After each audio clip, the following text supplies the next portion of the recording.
So today is my pleasure as part of the Callisto Grand Partner Spotlight to introduce Simon Yaxley, who's the pre-sale solution consultant from Quadient. So hi, Good Simon. morning, Mark. Yeah, good morning, Mark. Hi, thanks for inviting me on today. Looking forward to this. Lovely to meet you. So let's Yeah. get straight into it then. And how did you get to where you are today? Well, I don't think anybody starts out wanting to be a credit manager or work within credit or credit control or accounts receivable. I'd been traveling. I'd come back, started working in a credit team for Vodafone back in '96. And it sort of blossomed from there, really. I think it's a forgotten part of business, and that's why it's not so prominent. It's not like an accountant or a sales director, but the role of credit, I think, has become much more important over the last sort of 10, 15 years, especially with the technology we have now.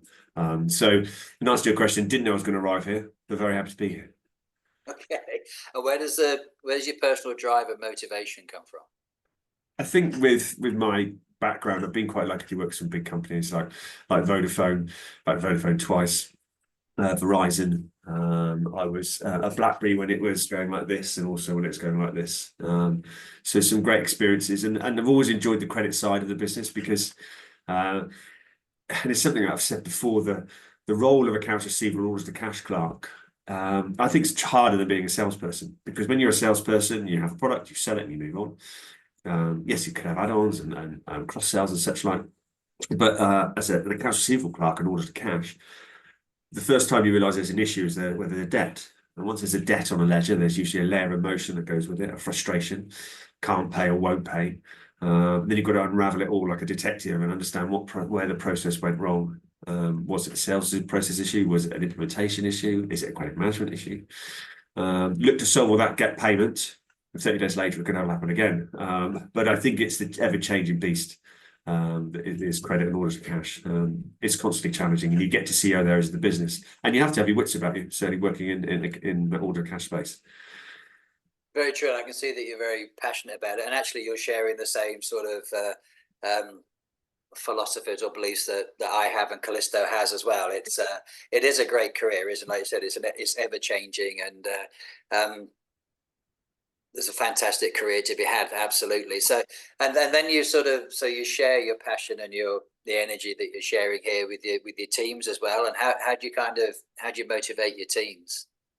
Well, I've been in a number of teams, sort of local teams, office-based teams, field-based teams, over the border, other side of the pond teams. Certainly when I worked at BlackBerry, I had a small team in Slough, but then a bigger collections team were in Canada. So you'd have to go to Canada once a month or so, which you didn't have to. It was a great fun to go and travel. So I think regular communication and displaying that passion for the role. I've got to give a damn about what I do. My team are going to give a damn what I do, and it all starts with me. We are all a product of how we're managed, whether that's at home or at work. The influences that we get. So being positive and passionate, I think, is really important. I can't disagree with that at all. The energy is contagious, isn't it? Really, enthusiasm is contagious. Yeah. So taking all that on board, then how do you define success? Well, I think nice generic question. Thanks, Mark. I think there's personal and professional goals in terms of success. You've got the Venn diagram of life, your love life, your home life, and your work life, and they all come together in one bit. Two can impact one as much as one can impact two. So certainly have a degree of personal goals and professional goals. I think from a professional perspective, getting stuff done, it's really important. I'm still a doer, and sometimes the frustration of things not progressing the way you want them to, or not seeing tangible results from the work you put in, sometimes that can be frustrating. So just realizing that, but certainly getting stuff done, solving problems, talking to customers. The pre-sales role I'm in now I love it because I can talk to people about things I've been through as a credit manager, and the challenges I've had. Also then to look at where in different industries, where their challenges are, and then where our software can help them as well. So certainly an evangelist of this sort of technology in this sort of marketplace. And that's constantly giving you new experiences and new learnings. I love what you said there about earlier on. You were saying, kind of referring like to the work-life balance, and it's not something that sort of starts and finishes at a certain point, is it? Like, say, if you're happy in your personal life, you're happy in your work, and largely vice versa. That they're absolutely related, aren't they? There's no, Absolutely. yeah. No, I love the fact that I love the way you kind of put that, and I think the enthusiasm for everything is, like I said earlier, it's kind of contagious both ways, isn't it? If you're happy Yeah, to work, then you take it with you elsewhere as well. So having said that, then about sort of what's your sort of personal mission and perhaps professional mission for the next let's say 3 years or so? well, just the level of pace and change within our sector from a credit management, credit collections, order to cash perspective, being part of that motivates me just because it's something new. And it's a bit like the BlackBerry situation. BlackBerry was new, as exciting. This technology, again, is at a similar level, is new and exciting. So there's always something to learn from that. From a personal perspective, my wife and I, we're moving house, we're doing stuff around, moving from one house to another, and then moving on again. So we've got the next sort of 3 or 4 years set out in our game plan as we're moving sort of one house to the next, and it's a bit sort of chaotic at the moment, but there's a goal at the end of it. So I think that's going to help, I think, as you said earlier, about the two coming together, the personal side and the professional side. That's also a very nice project moving house can be challenging physically Yeah. moving, can't it? But the actual sort of project of how you're going to decorate it and whatever else you're going to do with it, that's there's a lot of creativity in that, isn't it? Yeah. And It keeps you busy as well. yeah, well, absolutely. And like the work thing, like you said, when you're getting stuff done and you see the results of your actions, it's incredibly satisfying when you get it, isn't it? So of course, as soon as you finish it once, you've got to start all over again, right? As it ever does. And so obviously you're a busy guy, lots going on.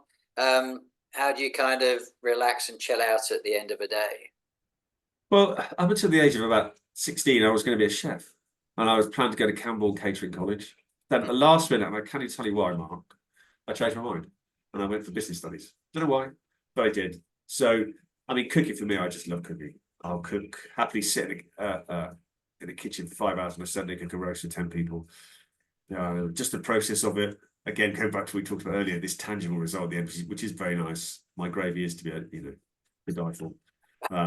But that I enjoy the cooking. I enjoy sort of that, creating a meal. It's quite therapeutic, I think. Cooking and just being socializing with people. When they come around your house, you go around theirs. So a big part of that is that. I also play percussion. Have done for about 30 years. Started at university.